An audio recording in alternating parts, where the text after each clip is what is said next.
Gaano ba kalaki ang pwedeng may pinsala ng isang fake news? Pwede itong pumutol ng mga pangarap. Morning, ma'am. Hello, hello. I'm Vince Davis. So, kasama na sa bukong kumpanya ng pangkakapalan confidential sales manager. Ma'am, hindi ko ito kaya gawin. Baka sinanong mo kung fake news mo to. Kung fake news yan, send up or anything in between, wala ka rin. Sira kami ang reputasyon ng kumpanya. I'm sorry, miss. We have to fire you. Ma'am! Pwede itong sumira ng mga relasyon.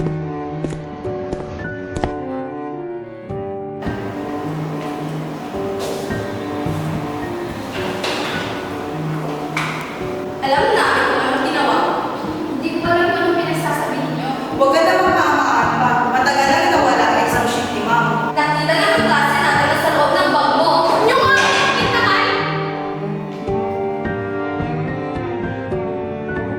Pwede itong makasira ng tiwala. Shane, hindi naman eh. Bakit yun niya ba? Ang ano mo? Yung sa account, ba ikaw yun? Shane, bakit yung ginawa, Shane? Nakakalimutan kita! Bakit mo pinusin sa Facebook? Shane, yung mga personal ko naman ginagawa, yung mga problema ko na nag-share ko sa'yo. Ano, bakit mo yung ginawa? So ano? Naniwala ka? Naniwala ka sa Facebook? Maling paglahad ng impormasyon o mga balitang hindi naaayon ay maaring magresulta ng pagkaputol, malalaking pinsala at pagkasira.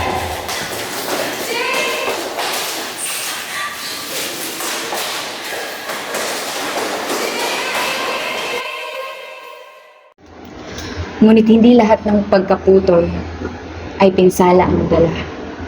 Maaring ito'y magiging tulay patungo sa mas magagandang bagay. Ano po, Miss Gasowski? Ano po? Ano po? Ano na ako? Oh my God, thank you, thank you, thank you. Sige po, bye-bye.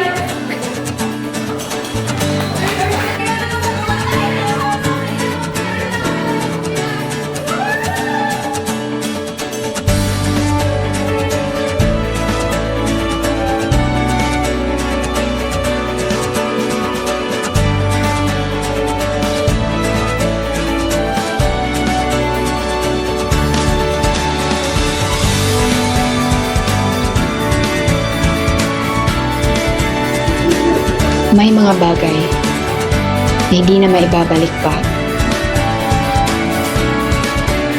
Pero pwede namang magsimula.